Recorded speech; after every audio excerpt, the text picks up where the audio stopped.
"There is no use your telling me that you are going to be good," cried Lord Henry, dipping his white fingers into a red copper bowl filled with rose water. "You are quite perfect. Pray don't change." Dorian Gray shook his head. "No, Harry, I have done too many dreadful things in my life.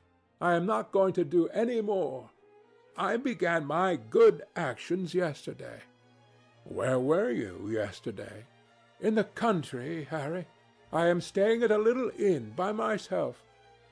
"My dear boy," said Lord Henry, smiling, "anybody can be good in the country. There are no temptations there." "That is the reason why people who live out of town are so absolutely uncivilized. Civilization is not by any means an easy thing to attain to. There are only two ways by which man can reach it. One is by being cultured, and the other by being corrupt. Country people have no opportunity of being either, so they stagnate." "Culture and corruption," echoed Dorian. "I have known something of both. It seems terrible to me now that they should ever be found together. For I have a new ideal, Harry. I am going to alter. I think I have altered." "You have not yet told me what your good action was. Or did you say you have done more than one?" asked his companion, as he spilled into his plate a little crimson pyramid of seeded strawberries, and through a perforated shell-shaped spoon snowed white sugar upon them. "I can tell you, Harry. It is not a story I could tell to any one else. I spared somebody. It sounds vain, but you understand what I mean. She was quite beautiful, and wonderfully like Sibyl Vane. I think it was that which first attracted me to her. You remember Sibyl, don't you? How long ago that seems! Well, Hetty was not one of our own class, of course. She was simply a girl in a village. But I really loved her. I am quite sure that I loved her. All during this wonderful May that we have been having, I used to run down and see her 2 or 3 times a week. Yesterday she met me in a little orchard. The apple blossoms kept tumbling down on her hair, and she was laughing. We were to have gone away together this morning at dawn. Suddenly I determined to leave her as flower-like as I had found her." "I should think the novelty of the emotion must have given you a thrill of real pleasure, Dorian," interrupted Lord Henry. "But I can finish your idyll for you. You gave her good advice and broke her heart. That was the beginning of your reformation." "Harry, you are horrible. You mustn't say these dreadful things. Hetty's heart is not broken. Of course she cried and all that, but there is no disgrace upon her. She can live like Perdita in her garden of mint and marigold." "And weep over a faithless Florizel," said Lord Henry, laughing as he leaned back in his chair. "My dear Dorian, you have the most curiously boyish moods. Do you think this girl will ever be really content now with any one of her own rank? I suppose she will be married some day to a rough carter or a grinning ploughman. Well, the fact of having met you and loved you will teach her to despise her husband, and she will be wretched. From a moral point of view, I cannot say that I think much of your great renunciation. Even as a beginning it is poor.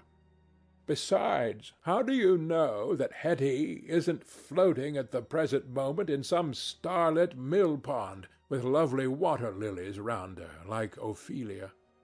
"I can't bear this, Harry. You mock at everything, and then suggest the most serious tragedies. I am sorry I told you now. I don't care what you say to me. I know I was right in acting as I did. Poor Hetty! As I rode past the farm this morning, I saw her white face at the window, like a spray of jasmine. Don't let us talk about it any more, and don't try to persuade me that the first good action I have done for years, the first little bit of self-sacrifice I have ever known, is really a sort of sin. I want to be better. I am going to be better. Tell me something about yourself. What is going on in town? I have not been to the club for days. The people are discussing poor Basil's disappearance. I should have thought they had got tired of that by this time, said Dorian, pouring himself out some wine and frowning slightly. My dear boy, they have only been talking about it for 6 weeks, and the British public are really not equal to the mental strain of having more than one topic every 3 months. They have been very fortunate lately, however. They have had my own divorce case and Alan Campbell's suicide. Now they have got the mysterious disappearance of an artist. Scotland Yard still insists that the man in the grey ulster who left for Paris by the midnight train on the 9th of November was poor Basil, and the French police declare that Basil never arrived in Paris at all. I suppose in about a fortnight we shall be told that he has been seen in San Francisco. It is an odd thing, but everyone who disappears is said to be seen in San Francisco. It must be a delightful city, and possess all the attractions of the next world. What do you think has happened to Basil? Said Dorian, holding up his Burgundy against the light, and wondering how it was that he could discuss the matter so calmly. I have not the slightest idea. If Basil chooses to hide himself, it is no business of mine. If he is dead, I don't want to think about him. Death is the only thing that ever terrifies me. I hate it. Why? Said the young man wearily. Because, said Lord Henry, passing beneath his nostrils the gilt trellis of an open vinaigrette box. One can survive everything nowadays except that. Death and vulgarity are the only 2 facts in the 19th century that one cannot explain away. Let us have our coffee in the music-room, Dorian. You must play Chopin to me. The man with whom my wife ran away played Chopin exquisitely. Poor Victoria! I was very fond of her. The house is rather lonely without her. Of course, married life is merely a habit, a bad habit. But then one regrets the loss even of one's worst habits. Perhaps one regrets them the most. They are such an essential part of one's personality. Dorian said nothing, but rose from the table and, passing into the next room, sat down at the piano and let his fingers stray across the white and black ivory of the keys. After the coffee had been brought in, he stopped, and looking over at Lord Henry, said, "Harry, did it ever occur to you that Basil was murdered?" Lord Henry yawned. "Basil was very popular, and always wore a Waterbury watch. Why should he have been murdered? He was not clever enough to have enemies. Of course, he had a wonderful genius for painting, but a man can paint like Velasquez and yet be as dull as possible. Basil was really rather dull. He only interested me once, and that was when he told me, years ago, that he had a wild adoration for you, and that you were the dominant motive of his art. I was very fond of Basil," said Dorian, with a note of sadness in his voice. "But don't people say that he was murdered?" "Oh, some of the papers do. It does not seem to me to be at all probable. I know there are dreadful places in Paris, but Basil was not the sort of man to have gone to them. He had no curiosity. It was his chief defect. What would you say, Harry, if I told you that I had murdered Basil?" said the younger man. He watched him intently after he had spoken.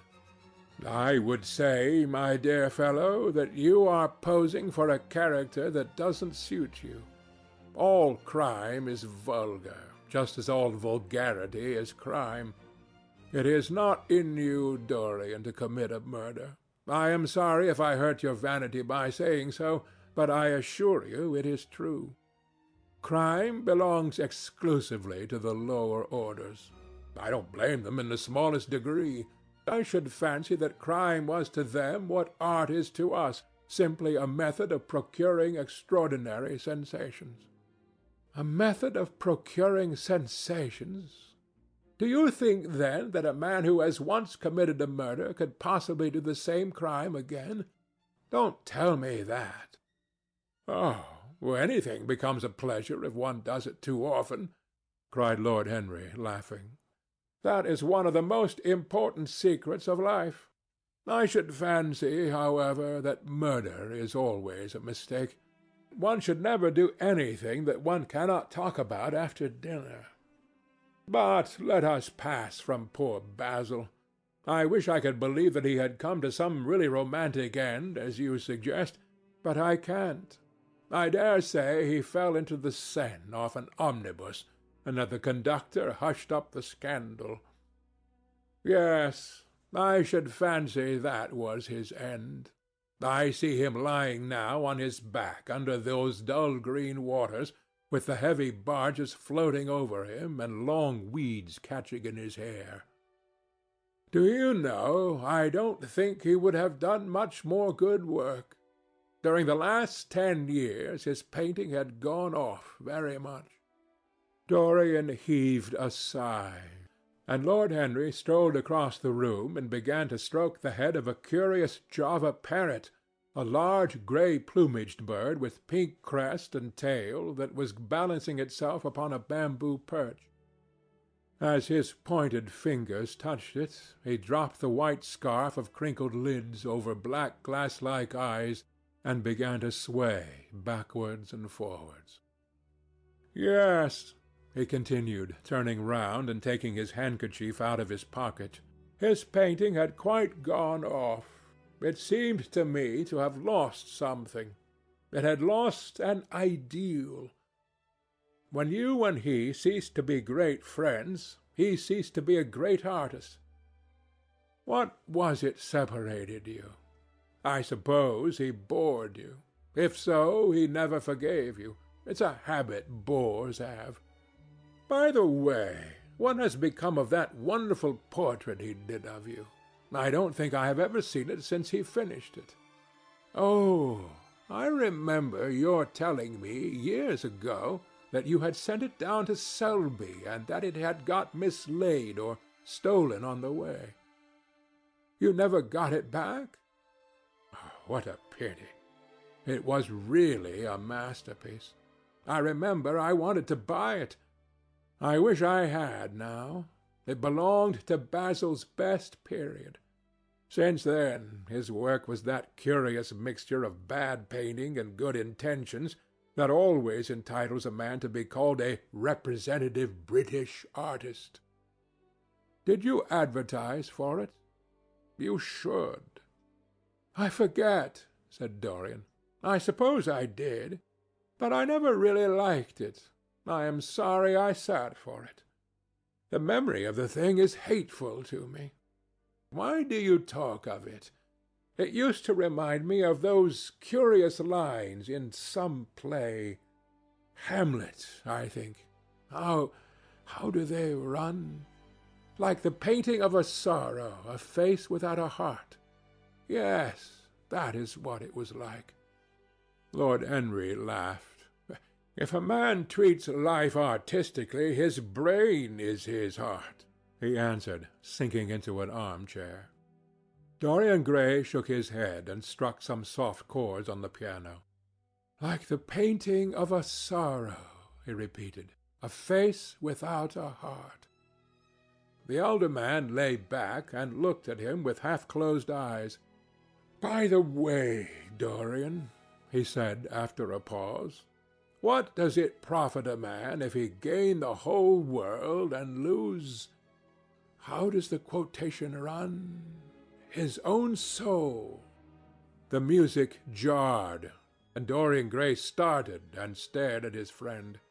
Why do you ask me that, Harry? My dear fellow, said Lord Henry, elevating his eyebrows in surprise. I asked you because I thought you might be able to give me an answer. That is all. I was going through the park last Sunday, and close by the Marble Arch there stood a little crowd of shabby-looking people listening to some vulgar street preacher. As I passed by, I heard the man yelling out that question to his audience. It struck me as being rather dramatic. London is very rich in curious effects of that kind. A wet Sunday, an uncouth Christian in a mackintosh, a ring of sickly white faces under a broken roof of dripping umbrellas, and a wonderful phrase flung into the air by shrill hysterical lips. It was really very good in its way, quite a suggestion. I thought of telling the prophet that art had a soul, but that man had not. I was afraid, however, he would not have understood me. Don't, Harry. The soul is a terrible reality. It can be bought and sold and bartered away. It can be poisoned or made perfect. There is a soul in each one of us. I know it. Do you feel quite sure of that, Dorian? Quite sure? Ah, then it must be an illusion. The things one feels absolutely certain about are never true. That is the fatality of faith and the lesson of romance. How grave you are! Don't be so serious. What have you or I to do with the superstitions of our age? No, we have given up our belief in the soul. Play me something. Play me a nocturne, Dorian. And as you play, tell me in a low voice how you have kept your youth. You must have some secret. I am only 10 years older than you are, and I am wrinkled and worn and yellow. You are really wonderful, Dorian. You have never looked more charming than you do tonight. You remind me of the day I saw you first. You were rather cheeky, very shy, and absolutely extraordinary. You have changed, of course, but not in appearance. I wish you would tell me your secret. To get back my youth, I would do anything in the world, except take exercise, get up early, or be respectable. Youth! There is nothing like it. It's absurd to talk of the ignorance of youth. The only people to whose opinions I listen now with any respect are people much younger than myself. They seem in front of me. Life has revealed to them her latest wonder. As for the aged, I always contradict the aged. I do it on principle. If you ask them their opinion on something that happened yesterday, they solemnly give you the opinions current in 1820, when people wore high stocks, believed in everything, and knew absolutely nothing. How lovely that thing you are playing is! I wonder, did Chopin write it in Majorca, with the sea weeping round the villa and the salt spray dashing against the panes? It is marvellously romantic. What a blessing it is that there is one art left to us that is not imitative. Don't stop. I want music tonight. It seems to me that you are the young Apollo and I am Marsyas in listening to you. I have sorrows, Dorian, of my own that even you know nothing of. The tragedy of old age is not that one is old, but that one is young. I am amazed sometimes at my own sincerity. Ah, Dorian, how happy you are! What an exquisite life you have had! You have drunk deeply of everything. You have crushed the grapes against your palate. Nothing has been hidden from you. And it has all been to you no more than the sound of music. It has not marred you. You are still the same. I am not the same, Harry. Yes, you are the same. I wonder what the rest of your life will be. Don't spoil it by renunciations. At present you are a perfect type. Don't make yourself incomplete. You are quite flawless now. You need not shake your head. You know you are. Besides, Dorian, don't deceive yourself. Life is not governed by will or intention. Life is a question of nerves and fibres and slowly built-up cells in which thought hides itself and passion has its dreams.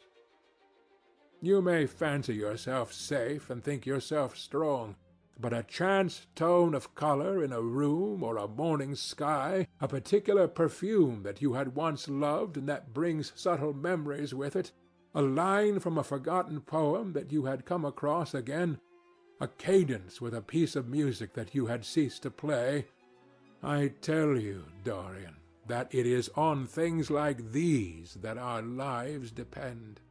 Browning writes about that somewhere, but our own senses will imagine them for us.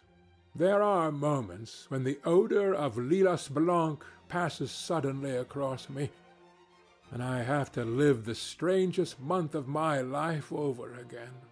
I wish I could change places with you, Dorian. The world has cried out against us both, but it has always worshipped you. It always will worship you. You are the type of what the age is searching for, and what it is afraid it has found. I am so glad that you have never done anything, never carved a statue or painted a picture or produced anything outside of yourself. Life has been your art. You have set yourself to music. Your days are your sonnets. Dorian rose up from the piano and passed his hand through his hair. "Yes, life has been exquisite," he murmured, "but I am not going to have the same life, Harry. And you must not say these extravagant things to me. You don't know everything about me. I think if you did, even you would turn from me. You laugh. Don't laugh. Why have you stopped playing, Dorian? Go back and give me the nocturne over again. Look at that great honey-coloured moon that hangs in the dusky air. She is waiting for you to charm her, and if you play, she will come closer to the earth. You won't. Let us go to the club, then. It has been a charming evening, and we must end it charmingly. There is someone at White's who wants immensely to know you, young Lord Poole, Bournemouth's eldest son. He has already copied your neckties, and has begged me to introduce him to you. He is quite delightful, and rather reminds me of you." "I hope not," said Dorian, with a sad look in his eyes. "But I am tired tonight, Harry. I shan't go to the club. It is nearly 11, and I want to go to bed early." "Do stay. You have never played so well as tonight. There is something in your touch that was wonderful.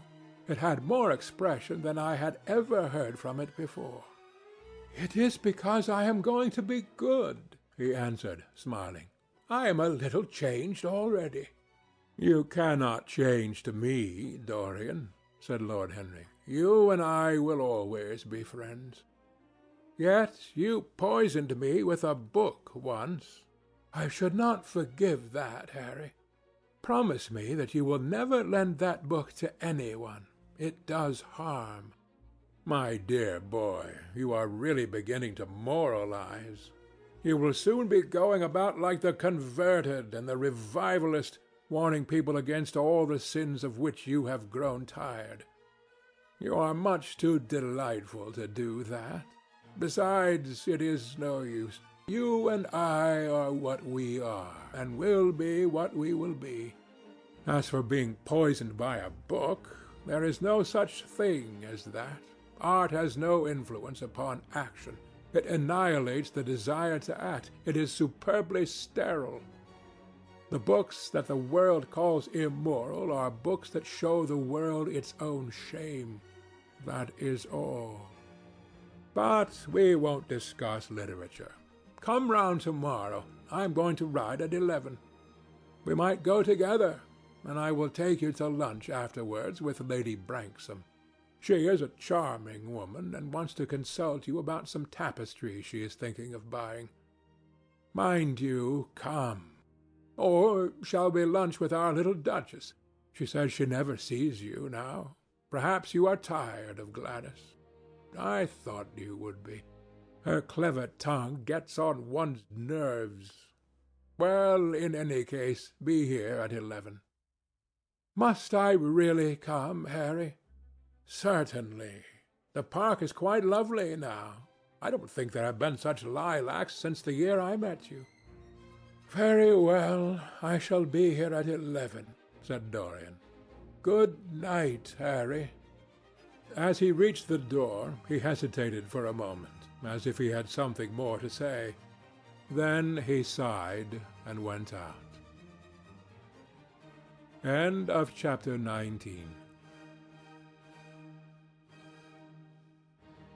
Chapter 20 of The Picture of Dorian Gray, by Oscar Wilde. It was a lovely night, so warm that he threw his coat over his arm, and did not even put his silk scarf round his throat. As he strolled home, smoking his cigarette, 2 young men in evening dress passed him. He heard one of them whisper to the other, "That is Dorian Gray." He remembered how pleased he used to be when he was pointed out, or stared at, or talked about. He was tired of hearing his own name now. Half the charm of the little village where he had been so often lately was that no one knew who he was. He had often told the girl whom he had lured to love him that he was poor, and she had believed him. He had told her once that he was wicked, and she had laughed at him and answered that wicked people were always very old and very ugly. What a laugh she had, just like a thrush singing, and how pretty she had been in her cotton dresses and her large hats. She knew nothing, but she had everything that he had lost. When he reached home, he found his servant waiting up for him. He sent him to bed, and threw himself down on the sofa in the library and began to think over some of the things that Lord Henry had said to him. Was it really true that one could never change? He felt a wild longing for the unstained purity of his boyhood, his rose-white boyhood, as Lord Henry had once called it. He knew that he had tarnished himself, filled his mind with corruption, and given horror to his fancy, that he had been an evil influence to others, and had experienced a terrible joy in being so, and that, of the lives that had crossed his own, it had been the fairest and the most full of promise that he had brought to shame. But was it all irretrievable? Was there no hope for him? Ah, in what a monstrous moment of pride and passion he had prayed that the portrait should bear the burden of his days, and he keep the unsullied splendor of eternal youth. All his failure had been due to that. Better for him that each sin of his life had brought its sure swift penalty along with it. There was purification in punishment. Not "forgive us our sins," but "smite us for our iniquities," should be the prayer of man to a most just God. The curiously carved mirror that Lord Henry had given to him, so many years ago now, was standing on the table, and the white-limbed cupids laughed round it as of old. He took it up, as he had done on that night of horror when he had first noted the change in the fatal picture, and with wild, tear-dimmed eyes looked into its polished shield. Once, some one who had terribly loved him had written to him a mad letter ending with these idolatrous words: "The world is changed because you are made of ivory and gold. The curves of your lips rewrite history." The phrases came back to his memory, and he repeated them over and over to himself. Then he loathed his own beauty. and flinging the mirror on the floor, crushed it into silver splinters beneath his heel. It was his beauty that had ruined him, his beauty and the youth that he had prayed for. But for those two things his life might have been free from stain. His beauty had been to him but a mask, his youth but a mockery. What was youth at best? A green and unripe time, a time of shallow moods and sickly thoughts. Why had he worn its livery? Youth had spoiled him. It was better not to think of the past. Nothing could alter that. It was of himself and of his own future that he had to think. James Vane was hidden in a nameless grave in Selby churchyard.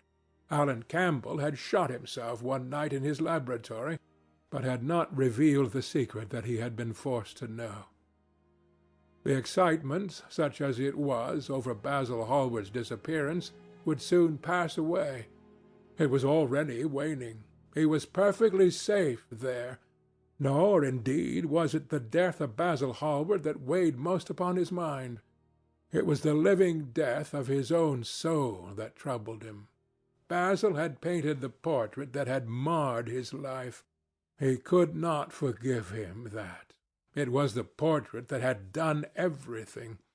Basil had said things to him that were unbearable, and that he had yet borne with patience. The murder had been simply the madness of a moment. As for Alan Campbell, his suicide had been his own act. He had chosen to do it. It was nothing to him. A new life, that was what he wanted. That was what he was waiting for. Surely he had begun it already. He had spared one innocent thing, at any rate. He would never again tempt innocence. He would be good. As he thought of Hetty Merton, he began to wonder if the portrait in the locked room had changed. Surely it was not still so horrible as it had been. Perhaps, if his life became pure, he would be able to expel every sign of evil passion from the face. Perhaps the signs of evil had already gone away. He would go and look. He took the lamp from the table and crept upstairs.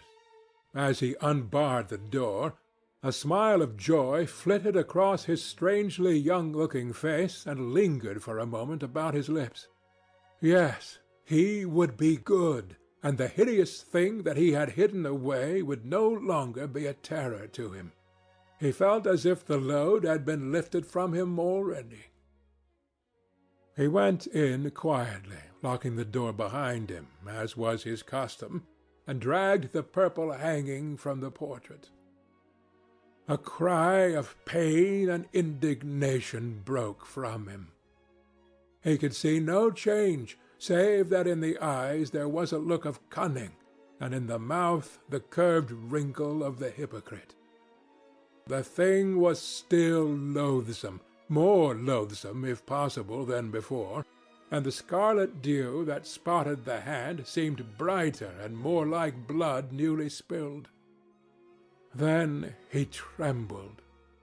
Had it been merely vanity that had made him do his one good deed, or the desire for a new sensation, as Lord Henry had hinted with his mocking laugh?